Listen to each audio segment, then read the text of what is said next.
تمام سننے والوں کو السلام علیکم۔ سب سے پہلے تمام تعریفیں اللہ اور اس کے رسول کے لیے ہیں، باقی ہر چیز اس کے بعد۔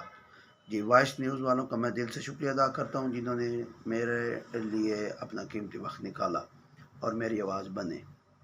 میں کبیر والا شہر کا رہائشی محمد ارشد سنگا، میں حلقہ پی پی 204 جماعت اسلامی کی نمائندگی کرتے ہوئے ایم پی اے کا امیدوار ہوں۔ میرا انتخابی نشان ترازو ہے۔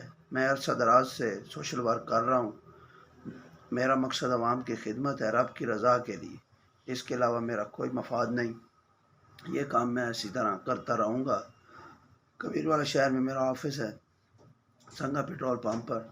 میرے پاس جب بھی کوئی بھی آیا، بلا تفریق اس کی خدمت کی، اس کی آواز بنے، اس کو انصاف فراہم کیا، اس کو بنیادی سہولیات سرکاری اداروں سے لے کر دینے کی بھرپور کوشش کی، اور یہ کرتا رہوں گا۔ اس کے لیے مجھے اقتدار میں ہونا نہ ہونا میرے لیے کوئی مقصد میں نے نہیں رکھتا۔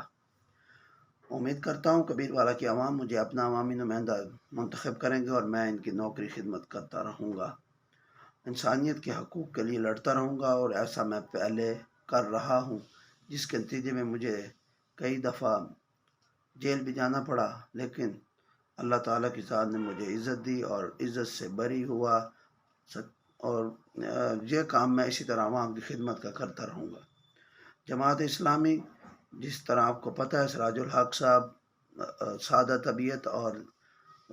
طبیعت سادہ شخصیت ہیں، ایماندار لوگ ہیں۔ کرپشن اس جماعت میں موجود نہیں، منظم جماعت ہے اور اچھے انداز میں ہمیں چلا رہی ہے، اور ہم اس کی جماعت اسلامی کے پلیٹ فارم سے ہمیشہ عوام کی نمائندگی کرتے رہیں گے۔ امید کرتے ہیں کبیر والا کی عوام ہمیں اپنا نمائندہ چنے گی، اور ہم ان کی خدمت اسی طرح کرتے رہیں گے جیسے پہلے کر رہے ہیں، اور اب تک ہم نے نہ ہی کسی سے چندہ لیا ہے، اپنی طرف سے کر رہے ہیں۔ اگر جیت جاتے ہیں تو حکومت میں آ کر عوام کی خدمت کرنا اور آسان ہوگا، وہ ہم کرتے رہیں گے۔